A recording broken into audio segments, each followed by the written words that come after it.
우리에게 주시는 하나님의 말씀 창세기 21장 8절에서 21절 말씀 함께 보도록 하겠습니다. 창세기 21장 8절에서 21절의 말씀 저와 여러분이 한 절씩 교독하겠습니다. 아이가 자라매 젖을 떼고 이삭이 젖을 떼는 날에 아브라함이 큰 잔치를 베풀었더라.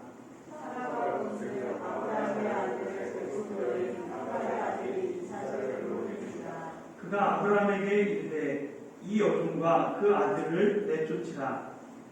이종의 아들은 내 아들 이삭과 함께 기업을 얻지 못하리라 하므로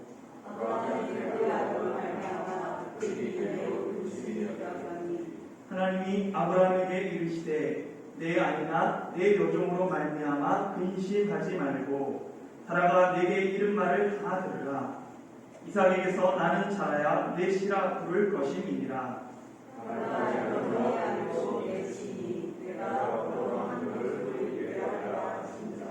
아브라함이 아침에 일찍이 일어나 떡과 노란 가죽 부대를 가져다가 하갈의 어깨에 메워주고 그 아이를 데리고 가게 하니 하갈이 나가서 브엘세바 광야에서 방황하더니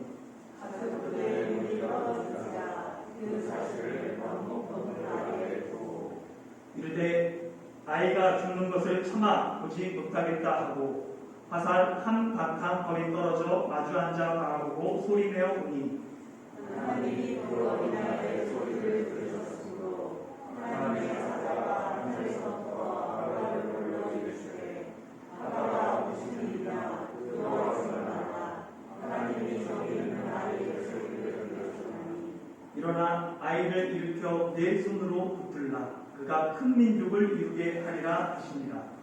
하나님이 아브라함을 가르치셨으므로 샘물로 먹어서 가족에게 물을 주어다가 그 아이에게 마시게 하였더라.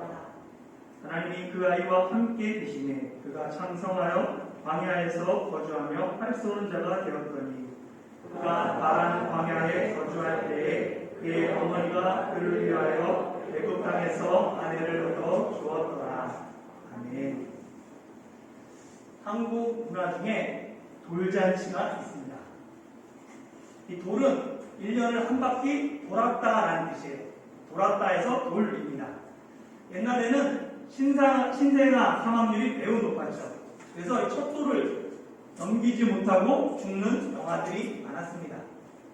그래서 아이가 태어나서 첫 돌이 되면 큰 고비를 넘겼다라고 생각했어요.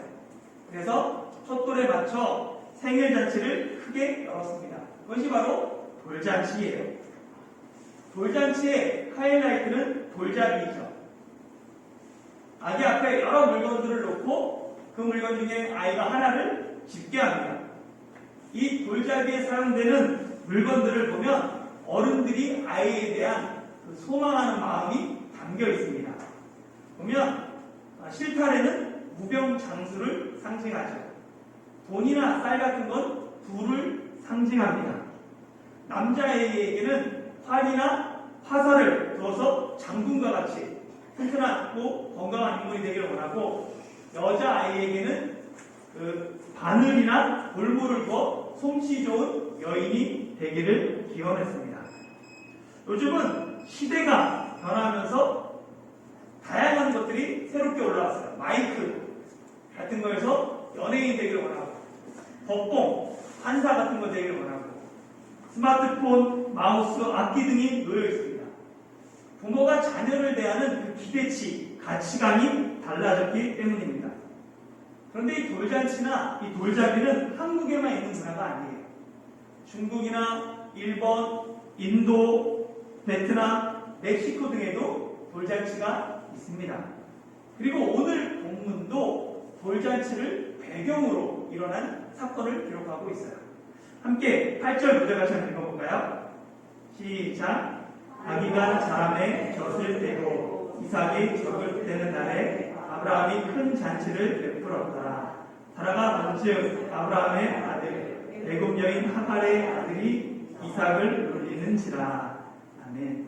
제가 한번 영아 사망률을 검색해봤습니다. 그랬더니 기록에 남아있는 것 중에서 가장 오래된 게 1350년 영국의 영아 사망률이 있더라고요. 봤더니 22%였습니다. 그리고 쭉 보면 수백 년 동안 유럽의 영아 사망률이 20% 정도 되었어요. 그리고 전 세계 영아 사망률 이 집계 시작한 걸 보니까 1955년입니다. 그때 세계 영아 사망률이 13.96%였어요. 그러니까 1000명의 아이가 태어나면 그 중에 약 140명의 영아가 오래 살지 못하고 세상을 떠나야 했습니다. 이후 영아 사망률은 점점 감소하죠. 그러다가 2005년이 되니까 5%가 됐고 2020년에는 2.93%까지 떨어졌습니다. 그런데 여전히 100명의 아이가 태어나면 그 중에 3명의 아이가 안타깝게 세상을 떠납니다. 의학이 발달한 현대에도 영아 사망률이 낮지 않은데 아브라함 시대는 어땠을까요? 아브라함 당시 그때 살았던데 주전 2000년, 지금으로부터 약 4,000년 전입니다. 당연히 우리가 생각하는 것보다 영아 사망률이 높았을 거예요. 그래서 그 당시 사람들은 아이가 젖을 떼면 이제 아이가 고비를 넘겼다라고 생각해서는 큰 잔치를 열었던 거예요. 보통 아이가 3세에서 4세 때 젖을 뗍니다. 그러니까 아브라함이 이삭을 위해서 큰 잔치를 베풀었을 때는 이삭이 3세 이후라는 이야기입니다. 아브라함과 사라는 노년에 낳은 이삭을 애지중지 키우죠. 이삭을 볼 때마다 늘 기쁨이 있어요. 웃음이 떠나지 않습니다. 특히 자식이 없어 그늘진 삶을 살았던 사라에게는 이삭을 보는 것만 해도 행복해요. 이삭으로 인해 사라의 얼굴에 늘 웃음이 떠나지 않습니다. 이삭은 사람들에게도 기쁨이 되었어요. 이삭이 태어나고 건강하게 자라는 것만으로도 하나님이 살아계시다라는 증거가 되었습니다. 사람들은 이삭을 보면서 하나님은 불가능을 가능케 하시는 하나님이시여. 약속하신 것은 반드시 이루시는 여호와 하나님, 언약의 하나님을 노래했습니다. 그런데 그 잔치자리가 불편한 사람들이 있었어요. 바로 하갈과 그의 아들입니다. 하갈은 사라의 여종으로 아브라함의 첩이 되어서 사라 대신에 아들을 낳아준 여인인 거죠. 사라가 낳은 아들이 이스마엘입니다. 하갈이 낳은 아들이 이스마엘이죠. 하갈이 임신했을 때 사라와 관계가 불편했죠. 갈등이 있었어요. 멸시함으로 말미암아. 그리고 여러 가지 문제들이 있었는데 그것들이 잘 해결이 되었어요. 하갈 입장에서는 사라가 아들만 낳지 않으면 최후 승리는 자신일 거예요. 이스마엘이 아브라함의 상속자가 될 거잖아요. 사라가 아들만 낳지 않아요. 그런데 생각지도 못한 일이 일어납니다. 아브라함 100세 때 사라가 아들을 낳은 거예요. 결코 있어서는 안 되고 있을 수도 없는 일이 일어났습니다. 이삭이 태어나고 건강하게 자라서 큰 잔치가 열리는 그것을 보고 있는 하갈과 이스마엘의 마음은 어땠을까요? 그들은 결코 잔치가 즐겁지 않습니다. 하갈과 이스마엘은 다른 사람들과 함께 즐거워하며 기뻐할 수가 없었습니다. 아마 이스마엘은 이복 동생인 이 이삭의 의미를 처음에는 잘 알지 못했을 거예요. 그런데 조금씩 이삭이 자라면서 아버지 아브라함이 자신에 대한 태도가 달라집니다. 자녀가 한 명일 때는 부모의 사랑을 독차지할 수 있어요. 그런데 동생이 생기면 독차지하던 그 사랑을 동생과 나눠야 합니다. 당연히 형제 사이에 갈등이 생겨요. 서로 부모의 사랑을 독차지하기 위해서 첫째는 둘째를 주로 괴롭히고 둘째는 어떻게 해서든지 첫째를 이기려고 합니다. 이스마엘과 이삭의 나이 차이가 14살이에요. 아브라함 86세 때 이스마엘이 태어나고 아브라함 100세 때 이삭이 태어났습니다. 나이 차이가 많이 나다 보니까 싸움이 안 될 것 같아요. 당연히 어린 동생을 향해 이스마엘의 일방적인 괴롭힘이 있을 뿐이죠. 큰 잔치 주인공인 이삭을 바라보며 이스마엘은 시기심에 불탑니다. 그래서 이스마엘은 이삭을 놀려요. 이 놀리다라고 번역된 이 히브리어에는 장난치다, 희롱하다 이런 말뿐만 아니라 조롱하다, 멸시하다라는 뜻이 있어요.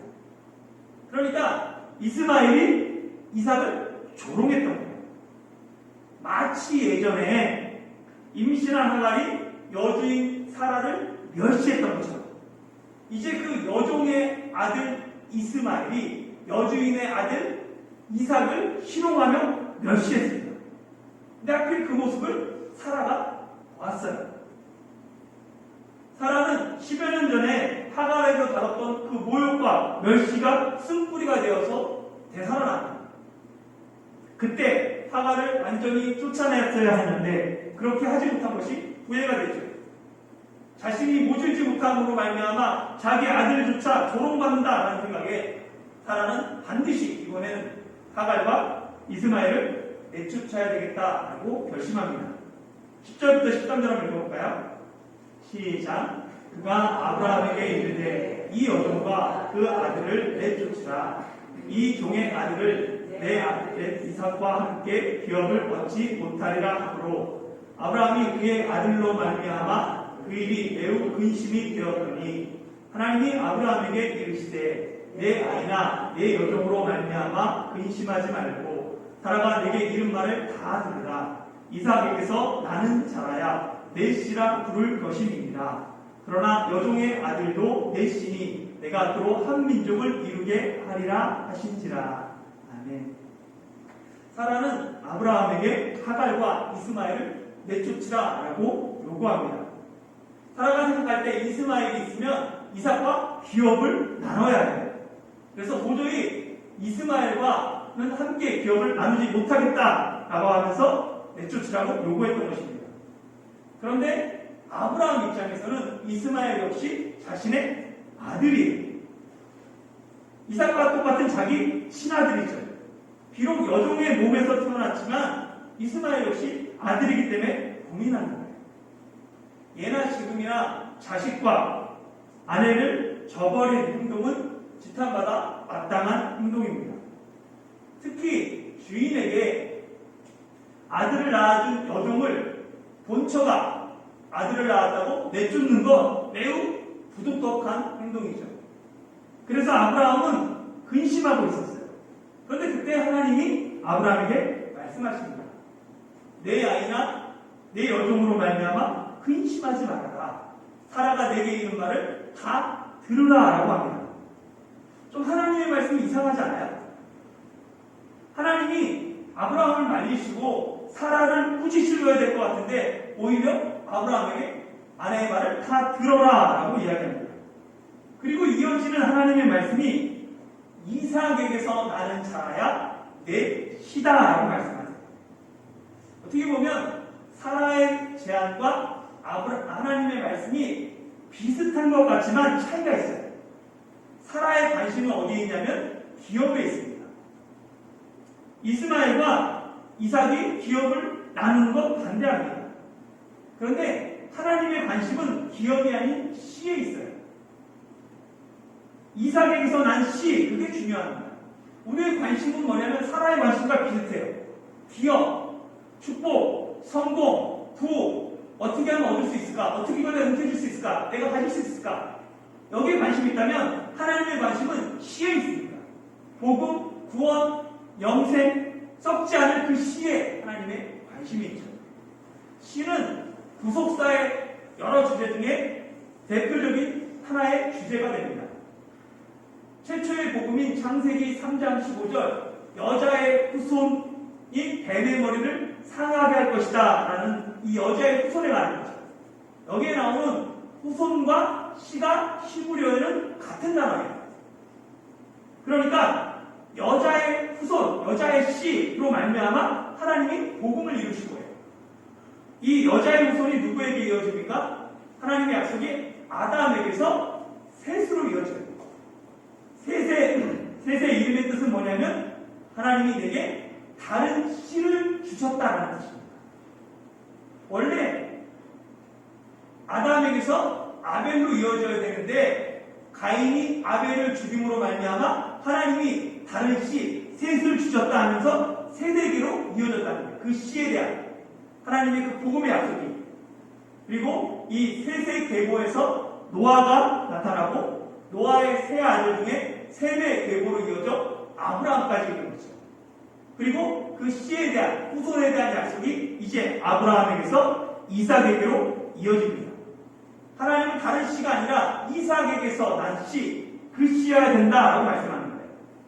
그리고 이 하나님의 약속은 오랜 시간이 지나 약 2000년 후에 이삭의 줄기에서 예수님이 오심으로 이루어집니다.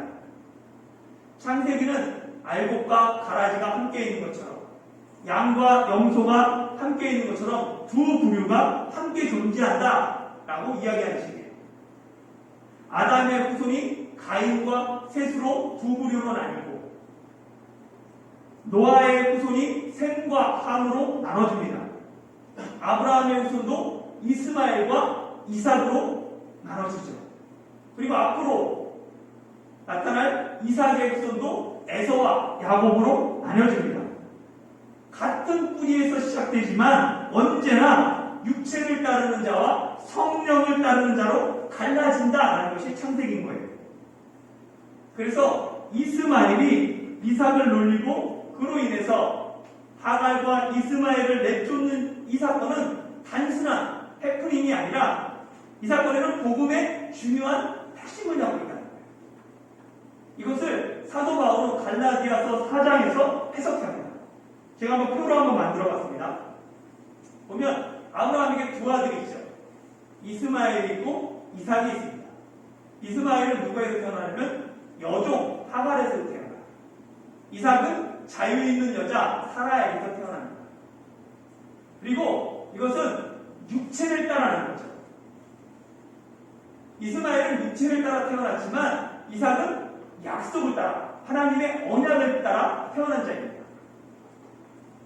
두 언약이 있는데 하나는 뭐냐면 옛 언약이다, 신의 산 언약이다 라고 얘기하고 또 하나 그것을 대체하는 새로운 언약, 복음, 은혜를 이삭은 상징합니다. 율법 때문에 우리는 그 안에서 종로로 탈 수밖에 없지만 우리가 복음 안에서 자유자가 되고 자녀가 된다. 이렇게 해석하고 있는 거예요. 그러니까 그러면서 결론 부분에서 이렇게 얘기해요. 갈라디아서 4장 29절 한번 읽어볼까요? 시작. 그러나 그때의 육체를 따라 난 자가 성령을 따라 난 자를 받게 한 것 같이 이제도 그러하도다. 아멘.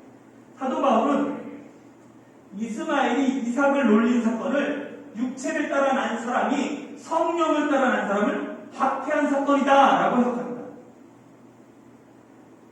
이스마엘이 이삭을 놀린 것, 하나님의 상속자를 인정하지 않고 성령을 대적한 사건이라는 거예요.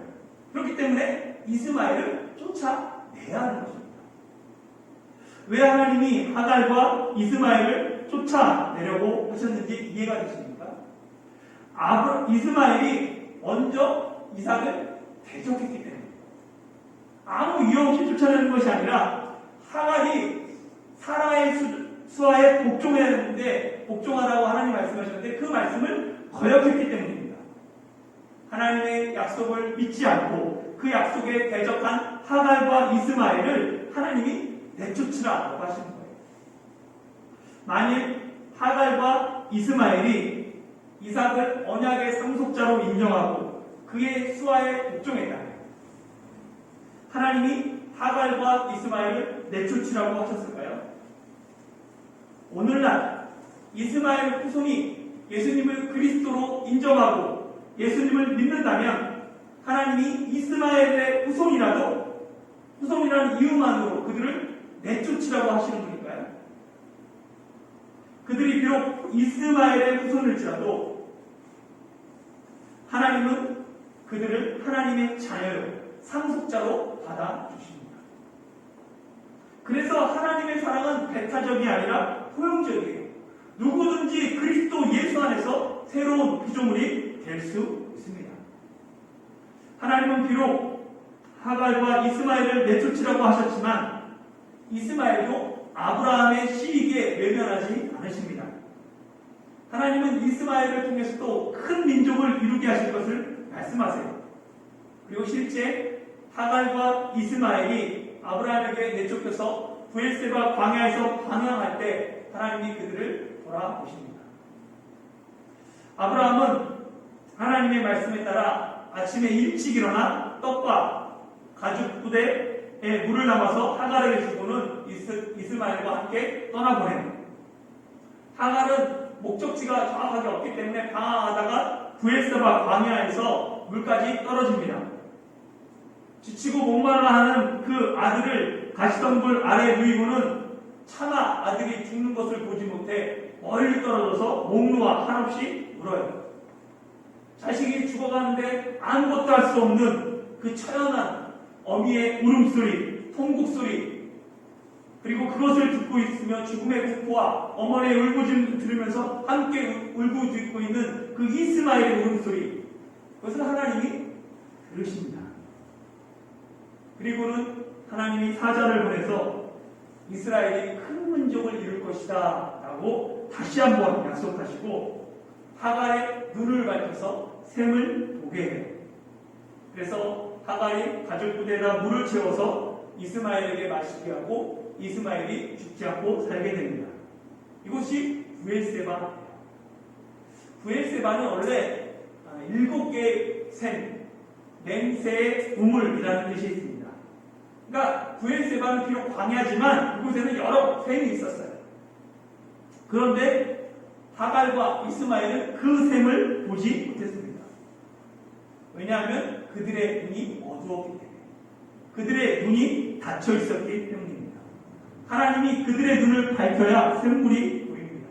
그래야 살 수 있어요. 이스라엘 자손이 살 수 있는 방법도 마찬가지입니다.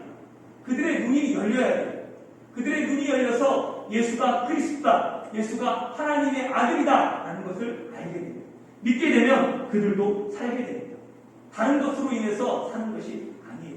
이스마엘이냐 이삭이냐가 중요한 것이 아니라 예수님이냐 아니냐가 중요합니다. 이후로도 하나님이 이스마엘과 함께 계셔서 이스마엘은 장성하여 광야에 거하며 활쏘는 자가 되고 하갈이 이스마엘을 위하여서 이집트 아내를 얻어줌으로 이 하갈과 이스마엘의 이야기는 성경에서 끝이 납니다. 그리고 다음 이야기로 넘어가죠. 오늘 말씀을 마무리하면서 오늘 본문이 주는 우리에게 주는 3가지 교훈을 간단하게 살펴보겠습니다. 첫 번째는 뭐냐면 은혜의 복음을 전해야 합니다. 하나님은 아브라함과 사라의 기도에만 응답하시는 하나님이 아니에요. 하갈과 이스마엘의 부르짖음에도 응답하시는 하나님입니다. 하나님은 이스라엘의 하나님이라고 불리지만 이스마엘의 후손인 아합 자손 역시 결코 포기하거나 버리는 분이 아닙니다. 하나님의 사랑은 온 세상 모든 족속을 대상으로 합니다. 특별히 하나님은 가난한 자, 소외된 자, 포로된 자, 억울한 자, 병든 자, 약한 자를 외면하지 않습니다. 그들의 작은 신음에 귀 기울이며 응답하시는 분입니다. 그래서 사도 바울은 고린도 교회를 향해 너희의 부르심을 보라 라고 말해요.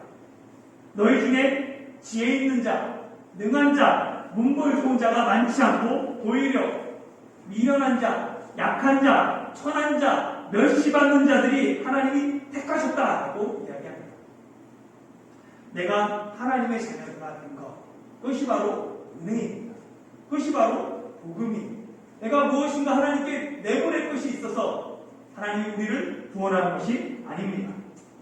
내가 은혜로 구원받았다면 이제 이 은혜의 복음을 우리 역시 전해야 합니다.